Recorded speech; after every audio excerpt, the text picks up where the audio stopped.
Hello guys, welcome back to my YouTube channel. नोंथांमोनखौ आंनि गोदान मोनसे भिडिअ बयखौबो बरायनाय जाबाय। दिनैनि फार्स्ट आपडेटआव दङ BBK बाइन YouTube चेनेलनिफ्राय। बिनि चेनेलाव बिराद गोबाव जाबायमोन भिडिअ होया। बियो शर्ट मुभि बानायो। नोंथांमोना गासिबो मिथिखायो जानांगौ। बिनि चेनेलाव एंग्रि मास्टारजी पार्ट 16 शर्ट भिडिअआ फैबाय। नोंथांमोना नायाखैब्ला नायनो हागोन। बिराद मोजां जाखायो BBK बाइननि भिडिअफोरा। नोंथांमोना नायाखैब्ला नायनो हागोन। आंबो नायबाय। बिराद बरिया मोनदों। डायलगफ्रा मोजां जाखायो। नोंथांमोनाबो थांनानै नायनो हागोन। नेक्स्ट आपडेटआ जाहैबाय सुपार कालचार होननाय सासे इउटुबारनि। बिथाङा साननैसो सिगां क्रेजी XYZ नि अनार अमितआ जिबौ अरजानाय मोनसे भिडिअ आपडेट होदोंमोन ना।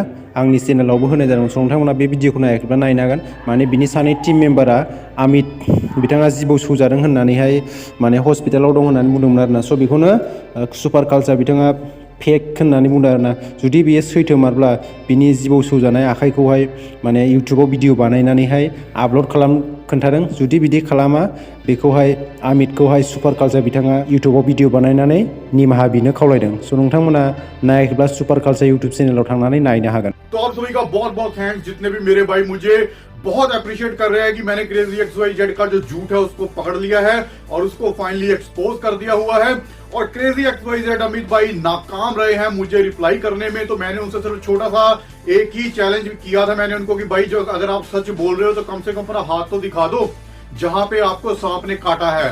तो वो अभी तक कोई वीडियो बना के नहीं आई है। 3-4 दिन से लगातार टाइम हो चुका हुआ है, कुछ भी रिप्लाई नहीं आया है, क्योंकि अमित भाई को भी खुद पता चल चुका हुआ है कि उन्होंने बहुत बड़ी गलती कर दी है। दिनैनि नेक्स्ट आपडेटआव दङ क्रिस्टियानो रनाल्डोनिफ्राय। बियो बोसोरावहाय 600 crore मोनगोन आरोना। बियो AlNassr फुटबल क्लाबावहाय जइन जाबाय। बियो आं नोंसोरमोन खोन्थानि AlNassrआ मा बियो सौदी आरबियानि मोनसे फुटबल क्लाब आरोना। आंनि प्रनाउन्सिएशना भुल जादोंबा नोंथांमोनाव निमाहा बियो। आं नोंसोरमोननो स्क्रिनाव होनाय जागोन AlNassrखौ। बियो बोसोराव माने $75 million सेलारि हिसाबै मोनगोन आरोना। आं बेखौ स्क्रिनाव होनानै होगोन, नोंथांमोना नायबानो जाबाय। माने बेवहाय 75 मिलियनावहाय कमार्शियेल एग्रिमेन्टफोरा दाजाबफानाय नङा आरोना। जुदि कमार्शियेल एग्रिमेन्टफोरखौ दाजाबफायोब्ला बोसोरावहाय 200 मिलियन मोननो हागोन होनना बुंदों आरो। बेनो जाबाय फुटबल हिस्टरिनि हाइएस्ट रेकर्ड आरोना। नोंथांमोना आं स्क्रिनाव होगोन, नोंथांमोना नायनो हागोन। नेक्स्ट आपडेटआ दङ टागेस्ट शर्ट्स इउटुब चेनेलनिफ्राय। बिथाङा गावनि चेनेलावहाय 2 मिलियन जाबाय होननानैहाय मोनसे स्ट'रि होदों आरोना। बिथाङा 2 मिलियन जानायनि थाखाय साबस्क्राइबारफोरखौहाय साबायखर बावदों।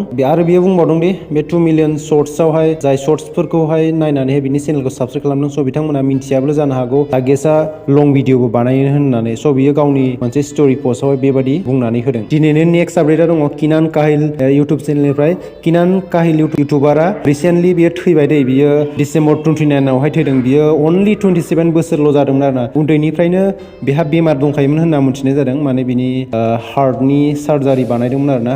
बिथांनि थैनायनि थाखाय रेस्ट इन पिस।